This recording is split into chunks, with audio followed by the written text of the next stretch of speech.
Howdy folks, alors oui je sais, ça fait combien de temps? Ça fait presque 5 mois que j'ai acheté mon RAM de 2023 Limited Longhorn. Ça fait en gros quelques mois que je vous dis que je vais vous le présenter sur la chaîne et ça fait quelques mois que j'ai plein de projets que vous avez découverts sur YouTube et Patreon, mais aujourd'hui je vais faire la revue je sais pas, peut-être la revue francophone la plus complète sur ce type de véhicule parce que je sais que ça vous intéresse, des gros pick-up américains. On dit gros pick-up américains en Europe, mais ici c'est très classique, hein. Ram 1500, Ford F-150, Silverado 1500, Toyota Tundra, c'est des véhicules que vous voyez. C'est impossible là que je parte faire les courses et que j'en vois pas plusieurs sur la route, dans le parking, partout. C'est vraiment le véhicule de base. Donc vraiment les pick-up, les gros pick-up américains, en fait c'est la Peugeot 208 française. Donc maintenant je vais vous présenter le mien, c'est parti. C'est donc un Ram 1500 Limited Longhorn de 2023. Limited Longhorn, ce que ça veut dire, c'est que eh bien c'est un Longhorn, donc on va voir ce que ça implique. C'est surtout des modifications en termes d'intérieur, et Limited ça veut dire qu'il a toutes les options. Donc il a toutes les options plus des options facultatives qui ont été commandées dessus. Donc il y a vraiment tout. Je vais vraiment pouvoir tout vous montrer. Moi, il y avait 3 choses que je cherchais dans un véhicule, enfin dans un Ram 1500. Déjà, je voulais un Limited Longhorn pour les raisons que vous allez voir dans cette vidéo. Je voulais également les Ram Box. Il s'agit de ces boîtes sur les côtés qu'on va voir. Attendez, je vais vous montrer tout de suite. Ce sont des boîtes de rangement qu'on a sur le côté qui sont verrouillables également. Il y a des lumières quand vous l'ouvrez la nuit et vous voyez qu'il y a une prise de courant à l'intérieur. Bon, c'est limité à 400 watts, hein, vous ne pouvez pas brancher votre sèche-linge dessus, mais ça dépanne, c'est vraiment bien. Et ça, c'était vraiment quelque chose que j'avais noté sur les pick-up que j'avais dans le passé. C'est que, en fait, quand vous faites les courses, ben là, il y a une couverture sur la benne, donc c'est globalement, vous pouvez mettre vos courses dedans, mais déjà, il y a tout qui se balade à l'intérieur. Et en fait, vous vous retrouvez à devoir stocker vos courses sur la banquette arrière parce qu'il n'y a pas de coffre dans les pick-up. Mais eh bien, avec les Ram Box de chez Dodge, eh bien, il n'y a pas de problème. Donc, autre option que je voulais, c'était les suspensions pneumatiques. Et ça, c'est vraiment super parce que ça me permet de soulever un petit peu le truck. Alors, ça ne devient pas un monster truck, hein, mais je peux le soulever avec juste un bouton à l'intérieur. Regardez à quoi ça ressemble.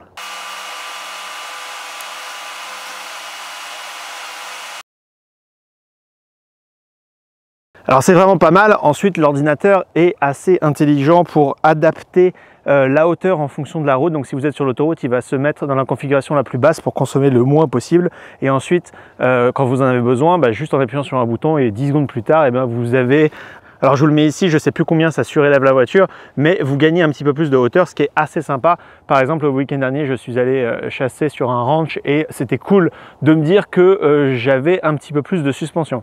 Donc 2 options que je voulais, c'était les Ram Box et les suspensions pneumatiques et aussi le moteur. Alors c'est un moteur V8 5 litres 7, donc c'est l'ancien moteur de Dodge. Ça me fait mal de dire ça parce que les Hemi Dodge, c'était vraiment la base de Dodge depuis le début des années 2000, mais si vous achetez la version 2024 de ce véhicule, eh bien vous avez le 600 lignes. Alors le 600 lignes, je sais qu'il y a beaucoup de gens qui se plaignent, ils se disent non, c'est la fin du V8. Oui, mais le 600 lignes a plus de couple, le 600 lignes a plus de chevaux, le 600 lignes va plus vite, le 600 lignes consomme moins. En fait, il y a beaucoup d'intérêt à passer au 600 lignes turbo de Dodge sur le nouveau. Moi, j'avoue que j'avais un petit peu cette nostalgie du V8. Je voulais mon V8 en tant que Français, mais si vous avez les moyens d'acheter le tout dernier Dodge 2024, il y avait ça aussi. C'est que moi, je l'ai acheté d'occasion. Il a seulement 1 an, mais il était quand même d'occasion, donc je l'ai eu quand même moins cher que si je devais acheter un modèle de 2024. Alors, je vous disais que je voulais absolument le e-torque. Qu'est-ce que c'est que le e-torque? Le e-torque, c'est pas de l'hybride. Il n'y a pas d'hybride chez Dodge. Le e-torque, ce que c'est une toute petite batterie. Je crois que ça fait 400 watts la batterie, c'est vraiment pas grand chose. Et en fait, ça remplace l'alternateur par un générateur. Donc en fait, l'alternateur est capable d'envoyer un petit peu de couple dans la courroie. Alors moi, ça me passionne parce que vous savez que je suis ingénieur, j'aime beaucoup ce genre de choses. Mais en gros, ce que ça permet de faire, et ce qui me plaît le plus dans cette voiture, c'est un start and stop qui n'a pas d'à-coup. Parce qu'en fait, une fois que la voiture est chaude, elle n'utilise pas le démarreur pour démarrer. Elle utilise ce générateur et en fait, elle démarre grâce à la courroie d'accessoires. Alors la courroie d'accessoires est beaucoup plus épaisse que sur une voiture classique pour pouvoir gérer ce couple qui est appliqué dessus. Mais ça permet d'avoir un start and stop vraiment très smooth. Et ça, moi, j'apprécie beaucoup parce que le start and stop, c'est typiquement quelque chose que je désactivais parce que je n'aimais pas les à-coups au feu rouge à chaque fois.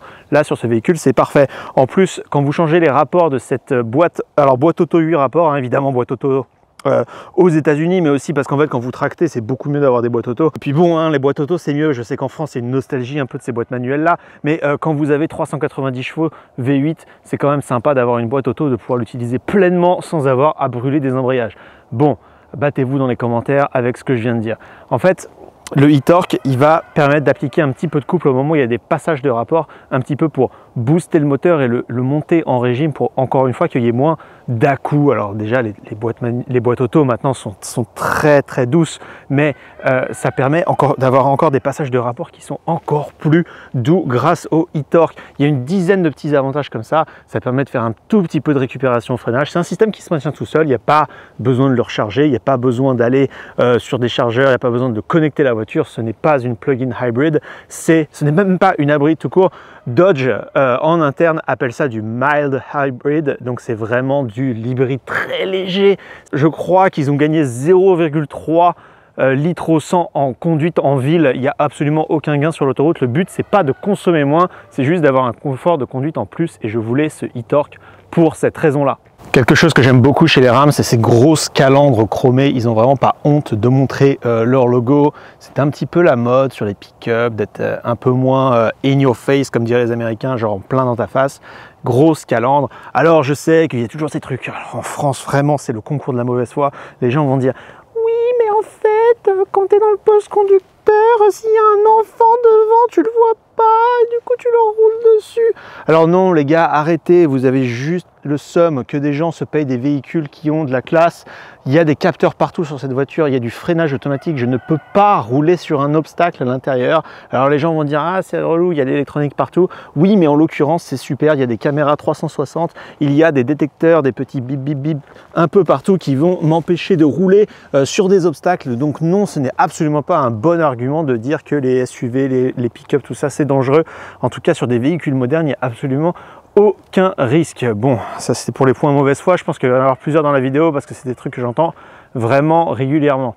Il y a aussi des gens qui m'ont demandé si on pouvait dormir dedans. Alors oui, on peut dormir dedans. Je sais qu'en France, il y a des gens qui font du... Je connaissais quelqu'un d'ailleurs qui faisait du camping dans son Ram en France, mais il avait une cellule derrière parce que vous voyez ici, c'est quand même pas super long pour un lit. Alors vous pouvez dormir dedans si vraiment vous voulez dormir dans la benne. Il faudrait le couvrir vraiment pour être bien. Encore une fois, on revient sur ces problèmes avec les pick-up, c'est que vous aurez beaucoup plus de place, enfin en tout cas vous aurez beaucoup plus de volume dans un SUV type GMC Yukon, Chevrolet Suburban, des choses comme ça. Vous aurez beaucoup plus de place à l'intérieur.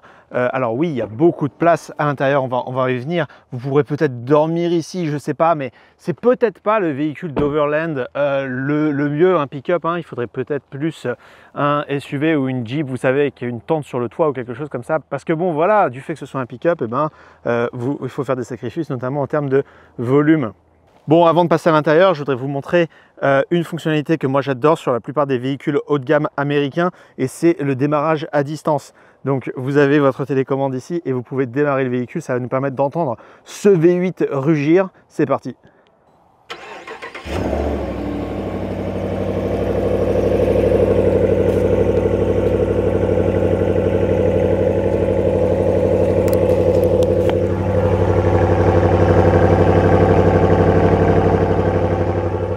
Alors oui, ça fait un gros bruit de V8. Après, moi j'ai entendu le 600 lignes turbo. Ils ont fait beaucoup de travail sur l'échappement pour que le son ne soit pas ridicule. Hein.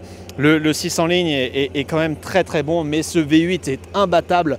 Et bon, alors démarrer la voiture à distance, ça sert à quoi à part s'économiser une demi-seconde avant de rentrer dans l'habitacle? Et ben non, c'est surtout que ça démarre la climatisation ou le chauffage suivant la température qu'il fait à l'extérieur. Et ça, c'est vraiment vraiment super. Alors vous allez dire, t'es au Texas, t'as pas besoin du chauffage. Écoute fils, je fais ce que je veux déjà, et la nuit il fait froid ici, même au Texas, mais c'est surtout pour la climatisation que c'est vraiment bien, parce que quand vous avez garé votre voiture au soleil qui fait dans les 45 degrés, et bien c'est quand même bien de démarrer un petit peu la clim, surtout pour les sièges en cuir à l'intérieur. Alors je vous disais que ce modèle-là avait vraiment toutes les options, il a vraiment toutes les options. La seule option qu'il n'avait pas, c'était un contrôleur de frein de remorque que j'ai installé parce que c'était vraiment le seul truc qu'il n'a pas. Il a même le réservoir étendu de 33 gallons, 125 litres. Donc on va parler de la consommation quand je vais conduire tout à l'heure, mais c'est quand même super bien. Je peux faire entre 900 et 1000 km avec un plein, ce qui est vraiment vraiment super pour ces voitures qui consomment quand même un petit peu beaucoup. Alors maintenant, on va passer à l'intérieur. C'est parti. Ah oui, puis j'ai failli oublier de vous parler d'une autre option. Bien sûr, il y a un rayon, hein, c'est un pick-up. Hop, ça se déploie comme ça. Ça, cette couverture ici, là, ça a été installé par l'ancien propriétaire. C'est pas un truc officiel de Dodge, mais ça permet un peu de verrouiller. Alors, c'est pas complètement waterproof, mais ça permet aussi de garder les choses à l'abri quand vous faites des trajets qui pleut, par exemple, ou qui neige.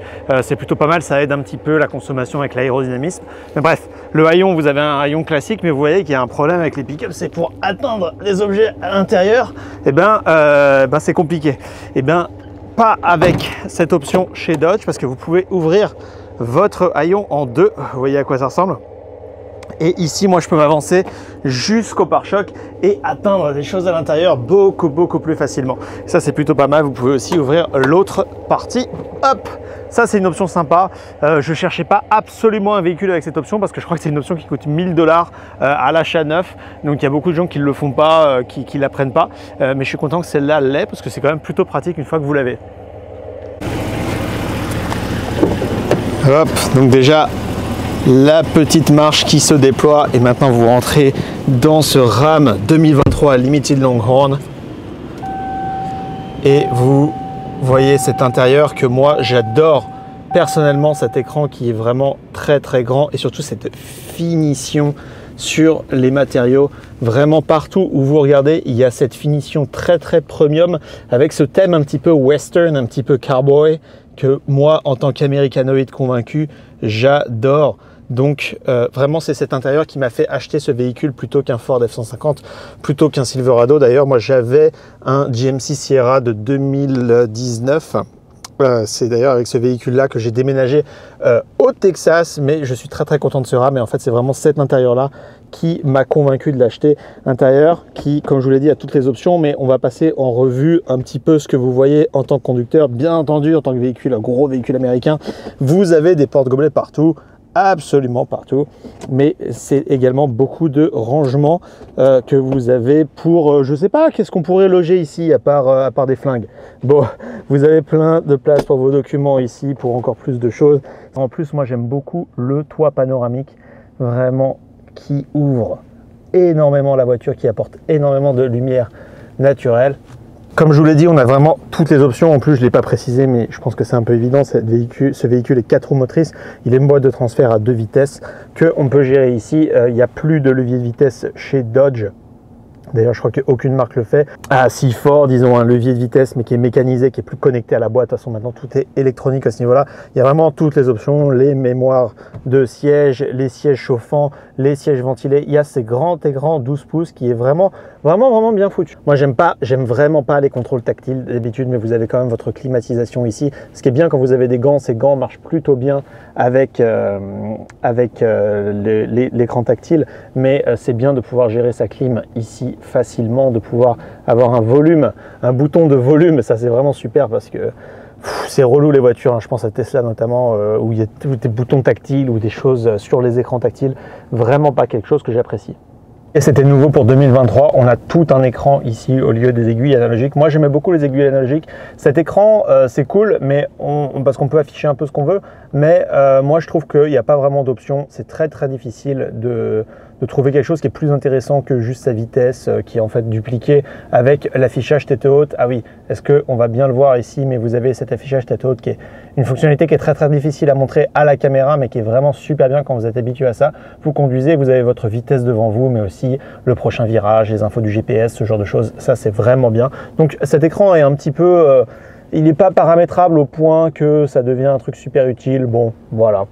Un autre écran, ah oui, ça c'est un rétroviseur, mais c'est aussi un écran. Ça c'est bien parce que c'est connecté directement à la caméra qui se trouve à l'arrière de la benne. Donc en fait, même si vous avez des choses à l'arrière, même si vous avez un cargo, même si vous avez rempli avec vos enfants plein de valises, des choses comme ça ici, eh ben vous avez quand même un rétroviseur fonctionnel. Ça c'est vraiment bien. En termes de visibilité, c'est super. On voit vraiment bien autour de soi et comme je vous l'ai dit en début de vidéo, vous avez les caméras 360 tout autour de la caméra, tout autour de la voiture. Vous voyez vraiment tout et vous pouvez gérer la caméra sur la gauche. Ici, on peut voir vraiment la roue qui tourne. Ça, c'est super pour se garer très près du trottoir sans abîmer les jantes.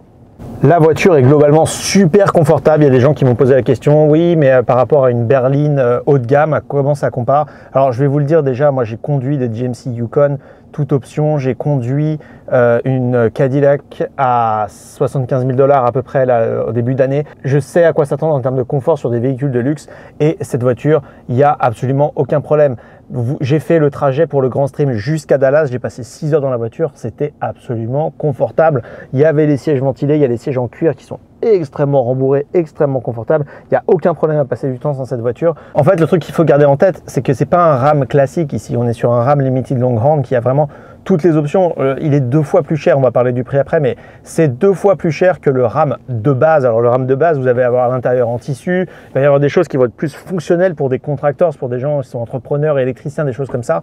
Ici, vous avez vraiment tout l'intérieur en cuir, les sièges sont incroyablement confortable. Vous avez même le volant chauffant. Ici, vous avez toutes les petites fonctionnalités qui font que c'est très agréable de passer du temps dans cette voiture. Mais le prix à payer, c'est que ce RAM est 2 fois plus cher que le RAM de base. Donc en fait, c'est ça qu'il faut garder en tête, c'est que c'est pas juste une question de dire ah tous les RAM sont comme ça. Non, absolument pas. Si vous allez aux États-Unis et que vous trouvez un RAM en location, ce sera très vraisemblablement pas un Limited Longhorn. Mais donc il faut garder ça en tête. Mais celui-là est très confortable, j'ai aucun problème à passer beaucoup de temps dans cette voiture. Vous avez maintenant l'option aux États-Unis d'avoir des pick-up qui rivalisent avec les véhicules les plus haut de gamme, il n'y a plus de problème.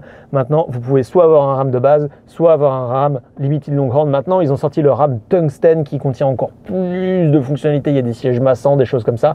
C'est uniquement valable pour l'année 2024. Et malheureusement, le Tungsten n'a pas cette finition western que moi j'aime beaucoup. Donc, c'est pour ça que je ne l'ai même pas considéré. En plus du prix, maintenant, c'est des pick-up à 100 000 $, quoi.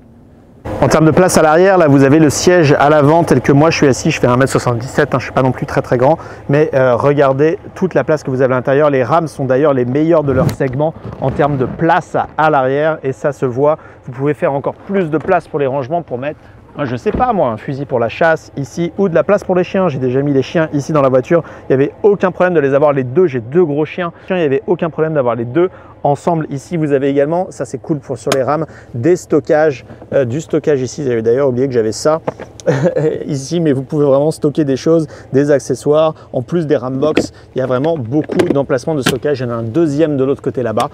C'est vraiment cool. Normalement ici j'ai un tapis de sol en caoutchouc, mais je voulais vous montrer un petit peu la moquette qu'on pouvait avoir derrière. Donc une fois que vous êtes assis, je vais vous montrer le genre de place que vous pouvez avoir. Donc encore une fois, le siège devant, il est pour quelqu'un d'1m77. Regardez-moi ça, l'espace que j'ai. Je suis incroyablement bien à l'arrière de ce véhicule. En plus, j'ai les sièges chauffants, les sièges ventilés aussi à l'arrière. Ça, c'est quelque chose que je voulais. J'ai une vraie prise de courant si vous voulez brancher un ordinateur portable, par exemple, et le charger. C'est vraiment top. J'ai plein de j'ai mes petites ventilations et tout. Vraiment, quand vous êtes à l'arrière d'un RAM Limited Longhorn, vous êtes quand même très bien, notamment avec les sièges ventilés. Quand je rabats ça, vous pouvez vous rendre compte un petit peu de l'espace qu'on a derrière. C'est vraiment très bien. Ici, vous avez évidemment les haut-parleurs un petit peu partout et vous pouvez profiter de ce toit panoramique qui est vraiment génial. Beaucoup de place dans ce véhicule. Mais alors, là on parle de confort, mais alors comment ça conduit? Parce que je sais qu'il y a beaucoup de gens en France qui disent oui mais les voitures américaines, ça conduit qu'en ligne droite, ça tient pas la route, c'est nul, on n'est pas bien à l'intérieur, c'est tape-cul, machin. Bon, c'était peut-être valable il y a 10 ans et tout, mais là je vous dis, les pick-up maintenant, ça fait 5-6 ans que c'est ultra haut de gamme. Et là, avec les suspensions pneumatiques, je vous dis que c'est la folie. Alors c'est parti, de toute façon il va falloir que j'aille chez le coiffeur. Donc on va y aller et je vais vous dire comment est-ce que ça conduit.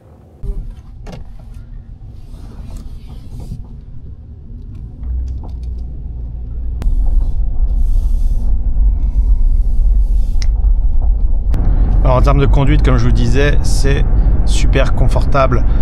On est sur une Mercedes électrique. Ça, on n'en voit pas beaucoup, hein. Ils ont du mal à les vendre.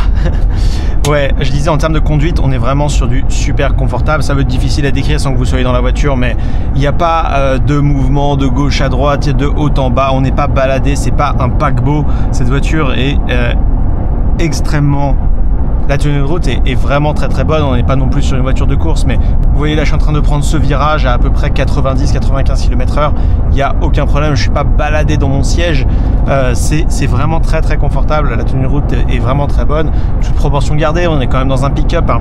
On n'est pas dans une McLaren, mais voilà, cette voiture, moi j'ai absolument aucun problème, j'ai personne qui m'a dit qu'ils étaient malades dedans, c'est vraiment super. Alors on va parler maintenant de la question qui est vraiment sur toutes les lèvres. Je sais que les gens se disent mais combien ça consomme ton V8 5 litres 7?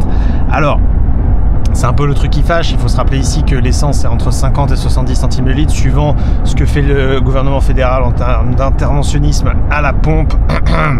Mais voilà, l'essence est beaucoup moins chère, mais cette voiture effectivement consomme entre 12 et 13 litres sur une conduite mixte. Alors moi je fais pas beaucoup de ville, hein. Si vous faites vraiment que de la ville, vous vous faites écraser, c'est pas le véhicule qu'il faut si vous faites que de la ville, même si c'est super confortable, mais voilà, il faut se préparer si vous faites vraiment que de la ville à payer beaucoup d'essence, hein, pour ce que c'est.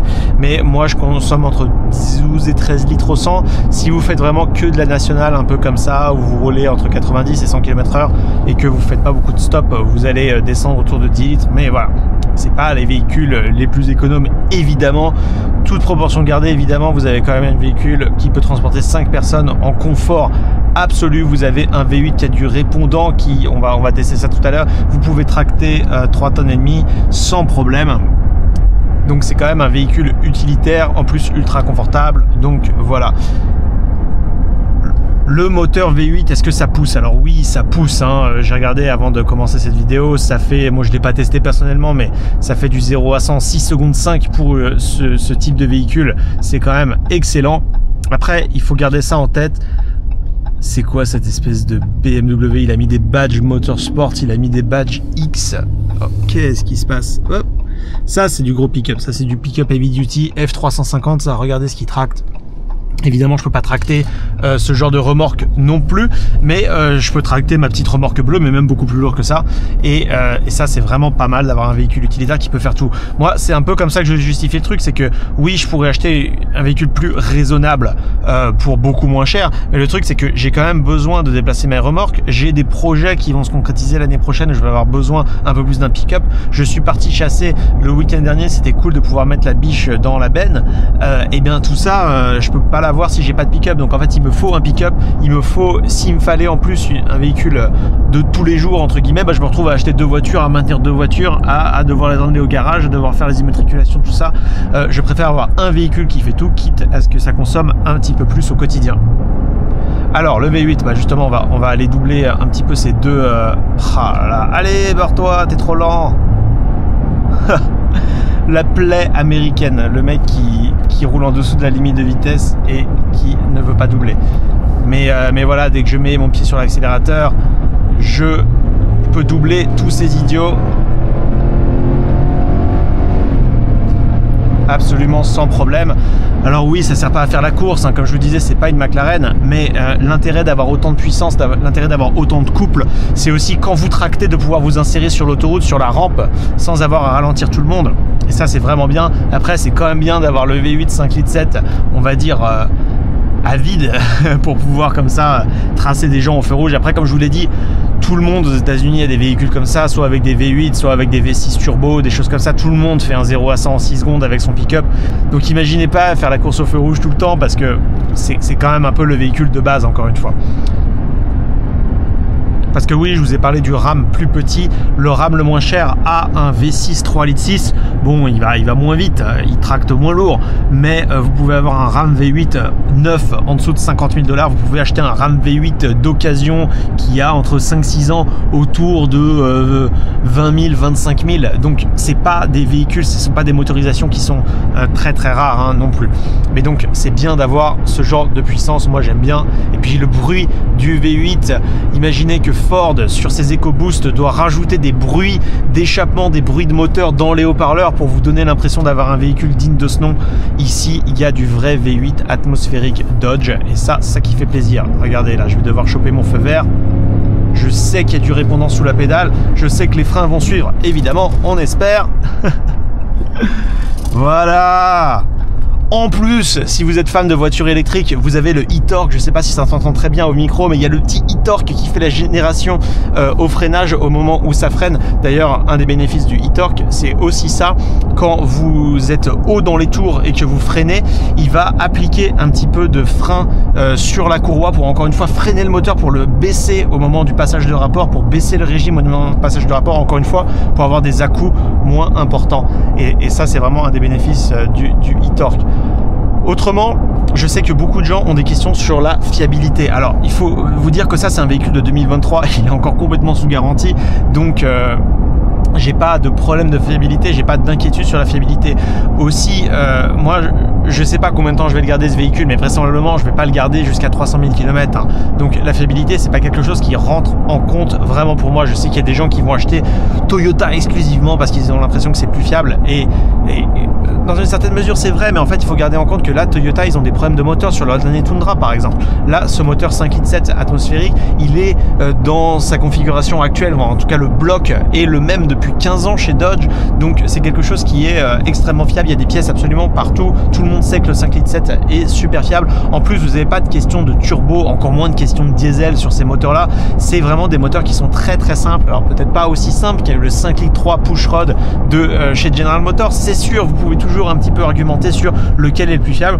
Moi, cette question, je me la suis pas super posée parce que c'est un véhicule que je vais probablement revendre d'ici 3-4 ans, peut-être même plus tôt si j'ai une offre, des choses comme ça. C'est vraiment le véhicule qui ne va pas me poser beaucoup de problèmes parce que je vais toujours les garder dans des périodes sous garantie. Donc pour moi, la question se pose pas. En plus, je fais pas 500 000 km par an. Je travaille depuis la maison. Alors oui, j'ai beaucoup de projets, des choses comme ça. Je roule à peu près 20 000 km par an. Donc c'est quand même un petit peu, quand même des kilomètres. Je suis pas non plus le gars en ville qui conduit que le dimanche, mais ce sont aux États-Unis, vous le voyez, des routes comme ça. Il n'y a pas de dos d'âne, des choses qui abîment les suspensions plus que ça. Il n'y a pas d'arrêt fréquent, de freinage. Bon là, je vous dis ça après avoir fait mon petit fou là pour choper mon feu vert, mais il n'y a pas de freinage abrupt, de virage, de rond-point, de bouchon, de choses comme ça. Ce sont des véhicules qui sont pas, à moi en tout cas, qui sont pas abusés. Je fais pas non plus du 4x4 à l'extrême, des choses comme ça. Donc pour moi, c'est pas une question que je me pose plus que ça. Après, vous pouvez débattre dans les commentaires. Il y a des gens qui vont dire ah moi j'achète que Ford parce que machin, j'achète que Toyota parce que truc. Le truc que je me dis, c'est que même si je garde ce véhicule long terme, c'est un V8 atmosphérique qui a des pièces absolument partout. C'est un des moteurs les plus vendus aux États-Unis. Si le siège ventilé se met à plus marcher au bout de 200 000 km et 15 ans d'utilisation, et ben tant pis, je le remplacerai en achetant les pièces si j'ai le temps, parce que les pièces, il y en a partout sur ces véhicules américains. Je vous l'ai dit, on n'est pas sur des véhicules exotiques ici. Je suis pas en train d'acheter une Jaguar ou un truc comme ça où les pièces, ça peut être un petit peu compliqué dans la campagne texane. Là, on est quand même sur du RAM. Regardez, il y en a un ici là. Combien de RAM j'ai croisé sur la route depuis le début de cette vidéo? Il y en a vraiment partout, donc il n'y a pas de problème. Bon, maintenant on va parler de prix, parce que je sais que c'était la question qui revenait dans les commentaires. Combien est-ce que j'ai payé pour ce véhicule? Si vous êtes abonné Patreon, restez branchés, on va en parler tout de suite. Mais si vous ne l'êtes pas, il y a une info, c'est que d'ici la fin de l'année 2024, si vous regardez le truc en replay 3 ans après, bien sûr ce sera plus valable. Mais si vous vous inscrivez sur Patreon avant la fin de l'année, ce sera 2 € par mois à vie, et ensuite le prix va changer si vous prenez votre abonnement après. Mais pour tous ceux qui sont abonnés avant la fin de l'année, vous garderez ce prix-là pour toujours. C'est comme ça que je veux remercier ceux qui m'ont fait confiance depuis le début. Ça, c'est valable uniquement sur Patreon, parce que les souscripteurs YouTube, ils m'emmerdent avec plein de trucs dans tous les sens là. Ils ne me laissent pas faire l'offre comme je veux. C'est un peu problématique. Donc tout ça, c'est valable uniquement sur Patreon. Retrouvez le lien en description. Inscrivez-vous avant le 1er janvier et accédez à la suite de cette vidéo sur le prix de ce RAM